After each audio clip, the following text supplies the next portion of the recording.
Informar faz bem.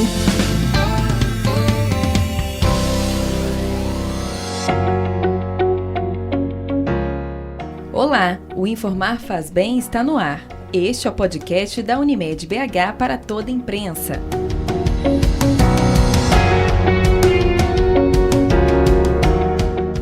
Como está a sua saúde mental? O assunto é um importante fator que possibilita o ajuste necessário para lidar com emoções positivas e negativas. Por isso, investir em ações que equilibram as funções mentais é essencial para um convívio social mais saudável. A chegada do Setembro Amarelo, mês voltado para a prevenção do suicídio, reforça a necessidade de conscientizar a população no cuidado com os transtornos mentais, como a depressão, principalmente no período da pandemia. Segundo dados divulgados em março deste ano pela Organização Mundial da Saúde, os casos de transtornos de ansiedade aumentaram em 25% em 2020 e os de depressão em mais de 27%. As principais explicações para isso são o estresse causado pelo isolamento social durante a pandemia, a solidão e as preocupações financeiras. As mortes por suicídio também aumentaram em todas as regiões do Brasil nos últimos 10 anos. De acordo com o Ministério da Saúde, entre 2010 e 2019, foram registradas mais de 112 mil mortes por autoextermínio no país, o que significa um aumento de 43% no número anual de óbitos se compararmos 2019 com 2010. Enfrentar essa realidade e tomar atitudes que possam minimizar o problema é um desafio global. É sobre esse assunto e outras questões relacionadas à saúde mental que vamos conversar hoje com o cooperado da psiquiatria, Dr. Alexandre de Araújo Pereira. Olá, doutor, como vai? Tudo bem, gente. Tá tudo ótimo. Doutor, iniciando aqui nosso bate-papo, agora com o Setembro Amarelo, que é uma campanha voltada para a prevenção do suicídio, eu gostaria que o senhor explicasse para a gente qual que é a importância dessas medidas de cuidado e também em que momento as pessoas devem procurar ajuda. E, por último, quais os tratamentos disponíveis? Muito bem. Bom, esse tema é muito importante, é interessante que você colocou, contextualizou a questão ligando a pandemia, a alguns dados epidemiológicos, E, curiosamente, a pandemia tem chamado muita atenção de todos, instituições, o poder público, os serviços de saúde em geral, sobre a importância que a gente tem que dar para a saúde mental, que muitas vezes às vezes ela é colocada em segundo plano, Então, eu acho muito importante a possibilidade da gente valorizar esse tema novamente, não é isso? Porque nós humanos, nós funcionamos fundamentalmente, nos conectamos com o mundo, conosco mesmos, a partir exatamente da nossa relação com a nossa mente, não é isso? E os aspectos emocionais, a forma como a gente vê o mundo, como a gente absorve as questões, tem muito a ver com o nosso impacto relacionado à saúde mental. Então, a primeira coisa é a importância do tema, Quer dizer, que você chamou a atenção. É um tema que eu acho que deve ser retomado, revalorizado, e a gente tem que realmente pensar a saúde, incluindo sempre a saúde mental enquanto uma estratégia de promoção de saúde, não é isso? Bom, em relação à importância do tema, então, como você já avaliou bem, da morte por suicídio, sem dúvida nenhuma, é de grande importância para a população brasileira, tendo em vista que, embora o país não tenha, do ponto de vista relativo, uma taxa de suicídio muito grande em relação a outros países, mas do ponto de vista de dados, de números absolutos, é de importância sim, especialmente em algumas faixas etárias. Então, o Setembro Amarelo é exatamente um alerta para que a gente possa, então, valorizar a saúde mental, tentar desestigmatizar cada vez mais os transtornos psiquiátricos ou mentais, que todos estão, de alguma maneira, sujeitos a terem algum tipo de contato ou vivência, não é isso?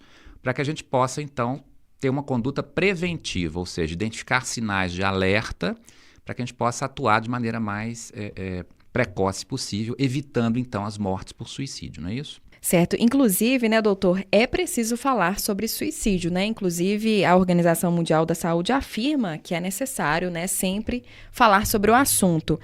Na sua visão, como especialista, como médico, como o tema ele pode ser abordado? Olha, claro que não vai ser ensinando as pessoas como se matarem, evidente, né? Então, há aí uma preocupação na divulgação dessa questão na mídia, no sentido de que a gente possa identificar se as pessoas não estão bem, né? Ou seja, identificar se a pessoa começa a ter uma relação de perda de esperança, de desistência da vida, não é isso? De uma falta de perspectiva, não é? Situações de desespero em que a pessoa não sabe mais o que fazer, ou seja, a ideia é que a gente possa estar observando o outro, né, o seu sofrimento, para que a gente possa estar, inicialmente, tentando conversar com ela, abordá-la de uma maneira que a gente possa escutar o que essa pessoa está passando e, a partir disso, a gente vai poder ter uma possibilidade de identificar se é um sofrimento importante, se tem realmente alguma ideação suicida, se ela está precisando de um atendimento. Então, são elementos aí que quase todas as pessoas podem, né, se prestarem alguma solidariedade, tiverem um pouco de paciência de escutar o outro, né? De certa maneira, criar um circuito de proteção. Doutor, normalmente o senhor aí falou de como identificar, né, esses sinais. Como que identifica isso? As pessoas, elas dão sinais quando chegam nesse limite aí de cometer um suicídio? Sim, a grande maioria das pessoas dá alguns sinais indiretos, às vezes, né? Diretos ou indiretos, que elas não estão bem, não é isso? Para saber se a pessoa realmente tem uma intencionalidade suicida, aí a gente tem que nos aproximar mais dela, tentar conversar com ela, sem julgamento, né? Sem fazer uma avaliação dramática da situação, ou seja, tentar escutá-la para tentar entender por que ela está se sentindo, às vezes, tão acuada ou sem possibilidade de responder a alguma demanda, né? Algum tipo de desafio na vida, não é isso? Algum tipo de situação que gerou um sofrimento significativo. E aí, a gente tentando entender um pouco esse processo, muitas vezes a pessoa vai falar, né? A maioria das pessoas acaba dizendo sobre isso, de alguma ideia, por exemplo, de autoextermínio, não é? Então, a partir disso, dessa fala, que é muito importante, quando a gente fala muito isso na saúde mental, quando a pessoa fala, ela não faz, então enquanto ela está falando, elaborando, tendo a perspectiva de pensar sobre o que ela está dizendo, não é isso? Vai ser exatamente a oportunidade de reflexão que vai aparecer, e aí ela pode, a partir disso, rever, não é, a sua posição, suas ideias e estar disponível para uma ajuda, não é isso? Pois é, doutor, falar de suicídio, na maioria das vezes, tem uma ligação com a depressão, né? Mas nem todos os casos a gente pode afirmar isso, né? Que a depressão, quem tem depressão pode vir a cometer um suicídio. Eu gostaria que o senhor explicasse para a gente esses dois cenários. Há realmente uma relação entre transtorno mental e suicídio, sem dúvida nenhuma, né? A grande maioria das pessoas que se matam, né, por suicídio, elas têm, né, algum transtorno mental. Muitas vezes não é identificado, etc. Quais são os principais transtornos mentais relacionados com suicídio? Um deles você já mencionou, que é a depressão. Então, os transtornos do humor, então depressão, transtorno bipolar, não é? Depois a gente tem aí problemas relacionados com álcool e drogas também. É uma população de risco, maior risco. Depois, esquizofrenia, ou seja, pacientes que têm transtornos psiquiátricos graves, né, psicoses. E depois você tem pessoas que têm personalidades com traços de impulsividade, ou seja, aquelas pessoas que têm geralmente uma dificuldade, né, um limiar mais baixo de tolerância de frustração e que são mais impulsivas, ou seja, elas pensam e não refletem antes de agirem, né? Então eu diria que esses são os principais problemas que aumentam o risco para suicídio, né? Transtornos mentais, nessa ordem, tá certo? Um outro elemento importante é ter tentado em algum momento da sua vida. Se a pessoa já tem um retrospecto de tentativas, também é um fator importante que a gente deve considerar. Sobre esses sintomas, né, doutor, e sofrimentos mentais, a gente abordou aí a depressão e tem também a ansiedade, né, que são os mais comuns ali. Sabemos que elas têm cura, né, se caso a pessoa procurar ajuda. Quais são as orientações médicas neste caso? Muito bem.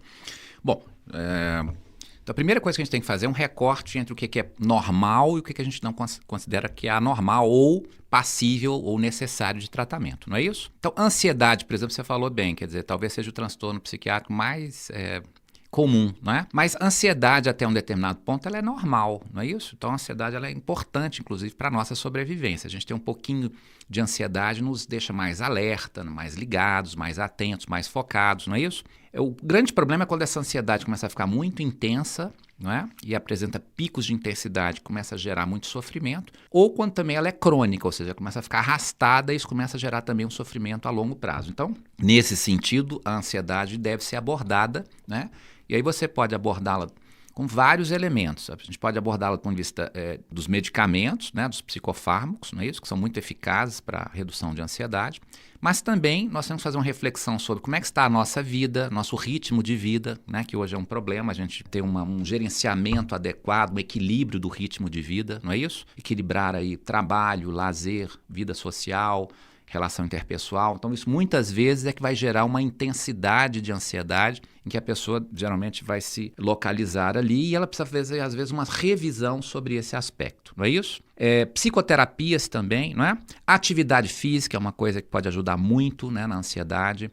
E algumas práticas, como, por exemplo, de meditação, yoga e outras, né, estratégias não farmacológicas também podem ajudar bastante, além de uma certa higiene do sono também. Geralmente o ansioso é uma pessoa que dorme mal, né? Tem principalmente uma dificuldade para começar a dormir.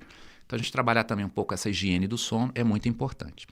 Em relação à depressão, também a gente deve diferenciar a depressão da tristeza, né? Tristeza que é uma coisa mais passageira, que está relacionada mais com um episódio claramente identificado e que não gera, não é, um impacto de sofrimento contínuo, não é isso? Disfuncionalidade, não é isso? Então é importante que a gente diferencie então a tristeza da depressão, e a depressão, sim, deve ser abordada, deve ser tratada, e nós temos também vários recursos aí, né? Psicoterapias, a questão dos medicamentos, né? Muitas vezes que podem realmente, especialmente se é uma depressão moderada e grave, né? Terem o seu curso alterado aí e essas situações de risco realmente se modificarem bastante. Então, doutor, essa seria minha próxima pergunta, né? Se é sempre indicado o uso de remédios ou tem outros tipos de tratamentos ou terapias também que são indicados, que são importantes também nesse processo, né, de tratamento aí? Sim, em relação à depressão e ansiedade, em geral, a gente observa um benefício maior nos quadros moderados e graves, né? Os quadros geralmente leves, às vezes, se você tiver o recurso ou tiver outros recursos à mão, né? É interessante, às vezes, a gente pode começar a iniciar um tratamento, às vezes, não farmacológico, né? Psicoterapia, mudanças de estilo de vida, higiene do sono, enfim, são elementos aí que são importantes, especialmente nos quadros mais leves. Quanto mais grave é o transtorno psiquiátrico, mais a gente observa uma indicação clara do tratamento farmacológico, tá? Agora, doutor, vamos falar sobre a relação da saúde mental com a pandemia. Fadiga pandêmica foi o termo adotado pela OMS para designar o cansaço e o esgotamento físico e mental provocados pelo isolamento social. Outro termo é o languish. Ele foi criado pelo sociólogo Corey Keyes e descrito pelo psicólogo organizacional Adam Grant no jornal The New York Times, que é um estado emocional que, em sua essência, se define pelo vazio. Doutor, com base nisso, o senhor tem percebido na sua prática médica que houve realmente uma relação entre a pandemia e o aumento de doenças mentais? E que tipos de sofrimentos mentais têm aparecido com maior frequência depois aí desse cenário pandêmico? Sem dúvida. Algumas pesquisas, inclusive, foram feitas, né, aqui no Brasil e fora, e realmente tem levantado que possivelmente houve um impacto, sim, né, da pandemia na saúde mental. Do ponto de vista do meu atendimento, né, clínico, eu não parei durante a pandemia, então eu mantive o atendimento. E o que eu pude mais observar são problemas ligados à ansiedade, problemas de conciliação do sono, né? Aumento de consumo de álcool, por exemplo, e fumo, né? Tabaco, né? A gente observou bastante isso. E talvez um pouco isso que você descreve aí, que é um certo cansaço, uma certa fadiga, né? Uma certa dificuldade das pessoas em se manterem, né, nesse estado de isolamento e perderem os contatos interpessoais, né? Então, atendi pacientes idosos, por exemplo, que tiveram muita dificuldade de adaptação nesse período, né? Crianças também, talvez, né, seja um público sensível, também foi um público sensível. Você imagina uma criança e um adolescente que, né, tiveram que ficar em casa, tiveram que sair da escola, não é isso? Muitas vezes a escola foi para o formato online, né, em formato de educação à distância, e que muitas vezes é difícil, dependendo da faixa etária da criança, de se adaptar a esse modelo de ensino. Aliás, o EAD foi um grande desafio, né, para nós. Eu sou professor universitário, não passei também por esse problema, assim, de ter que me adaptar, né, ao ensino à distância. Então, isso realmente gerou estresse, cansaço, né, dificuldade de adaptação, que, claro, levaram a algum sofrimento psíquico, né? E aí cada um foi, de alguma maneira, se organizando pessoalmente dentro do seu contexto, né, para tentar superar essa fase tão difícil que nós passamos. Felizmente, né, a questão da pandemia não está exigindo mais esse confinamento, então isso começou a trazer um certo alento aí para todos. Uma pesquisa, doutor, recente da Fiocruz com 5.000 pessoas apontou que as mulheres sofreram mais danos à saúde mental durante a pandemia que os homens. Elas se sentiram mais isoladas, relataram mais sintomas de depressão, ansiedade e estresse e sofreram com a sobrecarga de trabalhos domésticos durante esse período, cerca de 4 horas a mais que os homens. Doutor, você tem percebido isso? As mulheres têm adoecido mais que os homens? Fica difícil eu falar, né, assim, da minha clínica em particular, isso não seria representativo, né, da realidade. Mas a gente pode comentar um pouco sobre a questão das mudanças sociais que a gente tem, né, que essa discussão tem trazido. Então, eu acho que, sem dúvida nenhuma, nós estamos caminhando para uma sociedade mais igualitária, em que há um equilíbrio maior das ações, né, e das funções domésticas e do trabalho, não é isso? Eu acho que a tendência, espero eu, é que haja uma diminuição desse peso, né, que as mulheres têm carregado nos últimos anos de acúmulo de tarefas, né? Eu tenho percebido que tem havido um movimento social, né, eu acho que de ambas as partes, no sentido da gente tentar buscar um certo equilíbrio, embora mais tradicionalmente a gente tenha essa posição mesmo, mas eu acho que a tendência nossa para o futuro é buscar esse equilíbrio. A gente sabe que determinadas doenças psiquiátricas são mais presentes em homens e outras em mulheres, não é isso? E outras ocorrem de maneira igualitária, né, entre os sexos. Ansiedade e depressão, por exemplo, são problemas, né, em geral, se a gente comparar homens e mulheres, são mais prevalentes, mais frequentes em mulheres, enquanto que problemas, por exemplo, de dependência química são mais presentes nos homens, por exemplo, não é isso? Então há realmente essa diferença, ela é possível a gente identificar, mas eu acho que aí nós temos que pensar também num movimento social, né, que vai caminhando e vai eventualmente, pode às vezes até influir, né, nesses elementos aí, nessas informações epidemiológicas em relação ao adoecimento psíquico, né? Pois é, doutor. Também eu quero fazer um outro recorte aqui com o senhor, sobre a saúde mental das crianças e adolescentes. O senhor aí já fez um comentário, né, sobre essa questão das crianças ficarem online. Também eles passaram por experiências traumáticas na pandemia, né, desde a perda de parentes até a ruptura com as rotinas de educação e recreação, que o senhor também comentou, além do sofrimento com os impactos causados na renda familiar. De acordo com os dados coletados pelo Unicef, em 21 países, em média, 1 em cada 5 adolescentes e jovens de 15 a 24 anos disseram sentir-se deprimido ou com pouco interesse em realizar atividades comuns do dia a dia. Essa situação, doutor, pode comprometer a saúde mental das crianças e adolescentes no futuro? E o que pode ser feito para minimizar os efeitos negativos da pandemia nas crianças e aí nos jovens? Eu acredito que sim, né? Quer dizer, qualquer sofrimento psíquico importante nessa fase, né, em particular do desenvolvimento das crianças, dos adolescentes, isso pode marcar, né, profundamente essas pessoas, especialmente se forem experiências importantes de negligência e abuso, né? Então são experiências que geralmente marcam muito e podem aumentar a possibilidade de transtorno mental na fase adulta, não é isso? Bom, agora que a gente passou essa fase mais crítica da pandemia, a gente está identificando,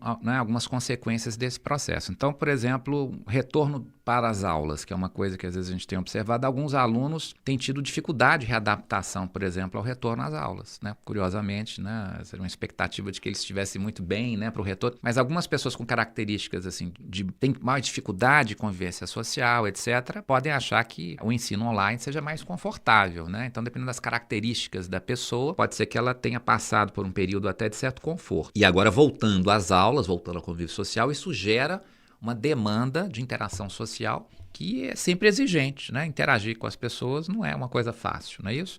E algumas pessoas vão fazer isso de maneira mais fácil, outras mais difícil. Então, isso pode acontecer. Agora, muito importante, né, que durante a pandemia, e há uma tendência dos jovens, né, agora na contemporaneidade, deles se perderem um pouco em relação à rede social, né? Esse é um ponto aí importante. Então, né, a questão dos jogos, né, os jogos eletrônicos, os jogos pela internet também é outra questão.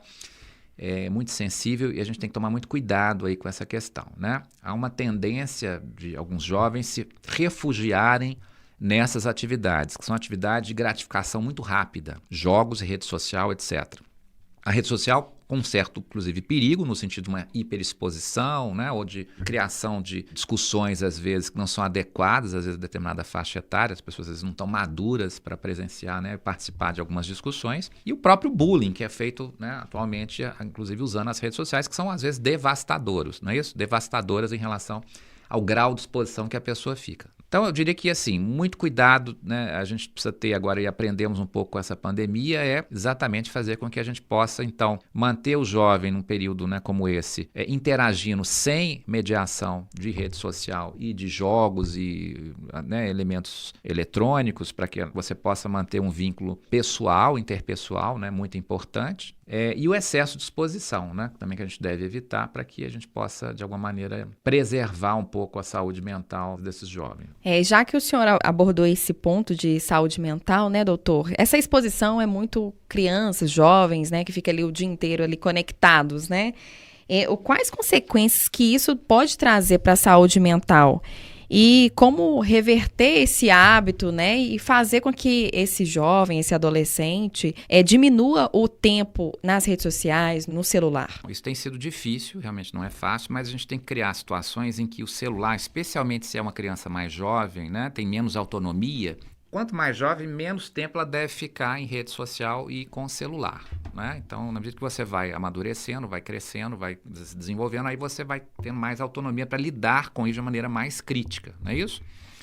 Então, por vezes, você tem que limitar mesmo, né? Retirar o telefone celular e liberar o celular, por exemplo, em determinadas situações. Algumas situações são convenientes, né? Por exemplo, o seu filho vai sair, etc. Às vezes, levar o celular pode ser um elemento de proteção, de contato, de manutenção de vínculo, não é isso? Mas na hora que ele está estudando o que ele deveria estar estudando, por exemplo, fazendo uma atividade, né? Uma leitura, alguma coisa, não convém ele ficar com o celular. E nem nas horas vagas. Ele não pode ficar com o celular o tempo todo no computador jogando o tempo todo. Então, você tem que definir limites de tempo, né? E checar a qualidade do acesso que ele está tendo, ou seja, o que ele está trocando, o que ele está vendo, o que ele está, de alguma maneira, pesquisando, né? Para a gente avaliar se aquilo que está sendo pesquisado, enfim, vivenciado, não está gerando algum tipo de perturbação para aquele jovem, não é isso?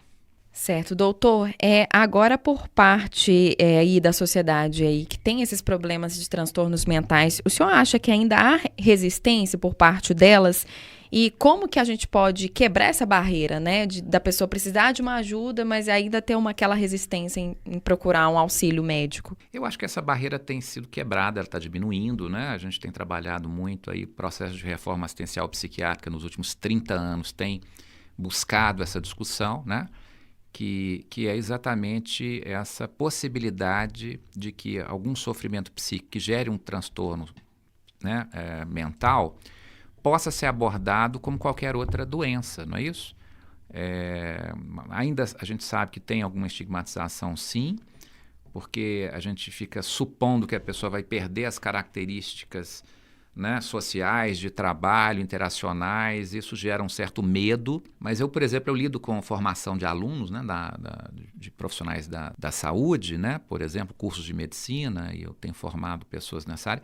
Uma coisa que a gente tem feito, né, no desenvolvimento curricular é dar oportunidade para que o profissional de saúde, por exemplo, tenha contato com pessoas, né, que tenham transtornos mentais, alguns até mais severos, né, mais graves, para que ela possa verificar que é possível a convivência, né? Quer dizer, não é impossível, né, nós termos uma convivência e dividirmos espaço, né, atendermos essas pessoas de maneira, né, humanizada, não é isso? Então, há essa questão, sim, mas eu acho que a gente tem rompido algumas barreiras, não é isso? Aquela ideia de que o psiquiatra é só para gente doida, louca, maluca, etc. e tal, que as pessoas, né, não têm acesso, né, ou não poderiam ter acesso, ou vão ficar muito mal faladas, né, malditas com a consulta psiquiátrica, eu acho que não. Acho que a gente tem que pensar que se nós queremos diminuir o sofrimento, se nós queremos nos aprimorar do ponto de vista pessoal, se a gente quer, né, não há problema a gente, né, buscar o profissional de saúde mental, muitas vezes, para a gente poder avançar, não é isso? Doutor, como um profissional de saúde pode identificar pacientes com transtornos mentais? E, na sua opinião, como eles devem se preparar para acolher, né, essas pessoas? Acho que a coisa mais importante que a gente pode fazer é escutar as pessoas. Se você der um tempo para escutar as pessoas, no sentido de que elas possam falar, descrever o que elas estão pensando, o que elas estão sentindo, esse talvez seja a melhor estratégia, né, para a gente tentar identificar se a pessoa está bem ou não. Não é isso? Fazer isso de uma maneira respeitosa, sem julgamento, né? E a partir daí tentar, né, nós nos colocarmos numa posição de que o que a gente pode fazer para ajudar. Eu acho que esse talvez seja o principal, né, elemento aí da questão de algum auxílio nesse campo da saúde mental. Doutor, agora finalizando aqui nossa conversa, quais os hábitos o senhor recomenda aí para auxiliar no bom funcionamento da nossa saúde mental? Essa é uma pergunta difícil de responder, né? O que garante saúde mental para as pessoas, não é isso? Então, realmente, eu acho que é uma série de fatores, né? Eu acho que a primeira coisa é um certo contexto positivo. Ou seja, né, alguma coisa que promove a saúde mental, né, que impeçam as pessoas ou que gere uma sobrecarga nas pessoas, não é isso? Então, um ambiente onde as pessoas podem morar decentemente, ter um acesso à alimentação, a elementos básicos de cuidado, não é isso? Educação, né, especialmente para as crianças aí. Uma coisa extremamente importante para as crianças menores é o cuidado à saúde. Inclusive, se a gente fosse pensar bem, elementos de prevenção em psiquiatria, que são poucos, né? Prevenção primária em psiquiatria e saúde mental são poucos elementos, a gente poderia considerar que o principal cuidado que a gente possa pensar preventivo em saúde mental em psiquiatria seria o cuidado com a própria gestante. Já começaria lá atrás, né? Fazer um bom cuidado com a gestante, pré-natal, parto, né? Tecnicamente adequado, humanizado, para que a criança não sofra ali já no parto, né? Já não tenha problemas ali naquele momento, né? E fazer uma puericultura, um controle da criança adequado, principalmente no primeiro ano, né? Alimentação adequada, avaliar o contexto de cuidado da criança, né? Tudo isso vai fazer com que a pessoa que está em formação, ali aquele sujeito, né, que está em formação, e nós sabemos que o sujeito humano ele vai depender basicamente de dois elementos, né, que é exatamente ter acesso, né, a uma alimentação minimamente de qualidade, mas ter muito estímulo sensorial e afetivo, ou seja, o cuidado de um outro, né, com o bebê humano, ele é fundamental, porque ele vai começar a estruturar a mente daquele bebê, né, o mundo de relações daquele bebê. Então, isso é que vai formando uma pessoa que tem uma estrutura potencialmente saudável psiquicamente, né? Quer dizer, na medida que a criança vai avançando nos seus cuidados, começa a ser estimulada, tem um contexto de vida de proteção, né, troca afetiva, não é isso? E estimulação educacional, né? Estimulação para que a criança possa desenvolver o seu potencial, não é isso?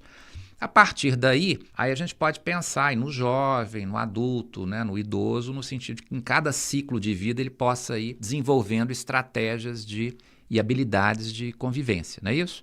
Então, cuidado aí do adolescente em relação à sua saúde, então esporte, lazer, cultura, tudo que pode gerar, né, um bem-estar de convivência pode ser muito interessante, não é isso? Na fase adulta, o cuidado geral com a saúde, né? A gente fica sempre naquela discussão da atividade física, hoje que é uma coisa importantíssima. Cada vez mais a gente tem identificado que a atividade física, de fato, tem um peso na promoção de saúde, não é isso? Tanto na prevenção quanto na promoção de saúde, inclusive mental, né? E na velhice, nós começamos a nos adaptar aos processos de mudança do corpo, da mente, das necessidades, né? Tentar manter uma atividade, né? Que a gente manter uma atividade aí, seja psíquica, mental, física, né? Adequada às nossas necessidades, para que a gente possa usufruir um pouco da vida, né? Que é o que a gente quer, não é isso? E a felicidade aí tem um componente do prazer e tem um componente também do propósito, né? Não é isso? Então a gente tem um propósito na vida e ter momentos de prazer, que é o que a gente quer, né? No final das contas, não é isso? Perfeito, doutor. Obrigada, viu, por participar aqui do nosso podcast e pelos esclarecimentos importantes, né? Porque saúde mental é coisa muito importante. Eu que agradeço, espero que tenha contribuído com os ouvintes de vocês. Um abraço. No Informar Faz Bem de hoje, conversei com o cooperado da psiquiatria, doutor Alexandre de Araújo Pereira, sobre a sugestão de pauta saúde mental. Outras informações você confere na sala de imprensa da Unimed BH.